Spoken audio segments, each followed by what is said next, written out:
Hello বন্ধুরা, আমি শুভ্রনীল চলে এলাম একটা ব্যাপারে কথা বলার জন্য। ভিডিওটা ছোট হবে, দেখে নিও। দেখো, আজকাল আমরা দেখতে পাই যে যখন ভোট আসছে, সে সময় কত রকম বাজে বাজে কথা, নোংরামি, কত কিছু হয়। আলটিমেটলি সবকিছু কিন্তু জেতার জন্যই করে, যে কোনো নেতা মন্ত্রী প্রত্যেকে জেতার জন্যই করে। যেটাই আমরা দেখছি, সৌজন্যতা বলো বা কারুর কটূক্তি বলো, সমস্ত কিছুই কিন্তু জেতার জন্য, আলটিমেটলি জেতার জন্য করে এরা। এবং আমি কেন আমার চ্যানেলে এই কথাগুলো বলছি, কারণ আমি যাদের নিয়ে কথা বলি, যেসব স্টার সুপারস্টার একটা অ্যাক্ট্রেস, এখন তারা প্রত্যেকেই কোনো না কোনো ভাবে রাজনীতির সঙ্গে যুক্ত।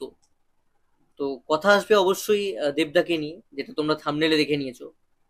তো দেবদা একটা কথা বলেছেন যেটা কিন্তু মারাত্মক, যার মূল্য কিন্তু সাংঘাতিক, কোটি টাকা এই মার্কেটে দাঁড়িয়ে। দেখো, ভোটের জন্য সবাই লড়ছে, দেবদাও লড়ছেন, দেবদারও ভদ্রতা, ভালো বিহেভিয়ার সমস্তই আলটিমেটলি দেবদাও চান জিততে, দেবদার দল চায় দেবদা জিতুক। দেবদা একটা কথা বলেছেন, সেই কথাটা হচ্ছে যে দেবদা যতগুলো ভোট পাবে ততগুলো গাছ লাগানো হবে।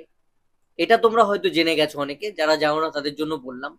কিন্তু এর মধ্যে কিন্তু একটা পয়েন্ট আছে।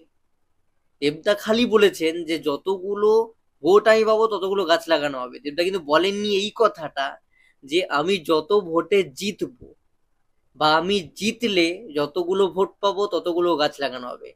দেবদা শুধু বলেছেন যে আমি যতই ভোট পাই না কেন, ঠিক ততগুলো সমাজের জন্য গাছ লাগানো হবে।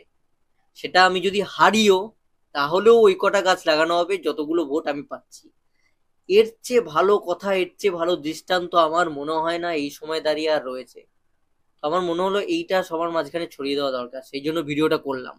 জাস্ট মানসিকতাটা তুলে ধরার জন্য। কথাটা হয়তো অনেকে শুনে নিয়েছো, কিন্তু অনেকের কাছে হয়তো বিষয়টা ক্লিয়ার নয় যে কি বললো, কেন বললো, পুরোটা ভোটের জন্য নাকি ভোটের জন্য নয়। আমি বিষয়টা ক্লিয়ার করে দিলাম, ভোটে যদি নাও জেতেন তবুও যত কটা ভোট পাবে ততগুলো গাছ লাগানো হবে। এর চেয়ে ভালো কথা আর হতে পারে না।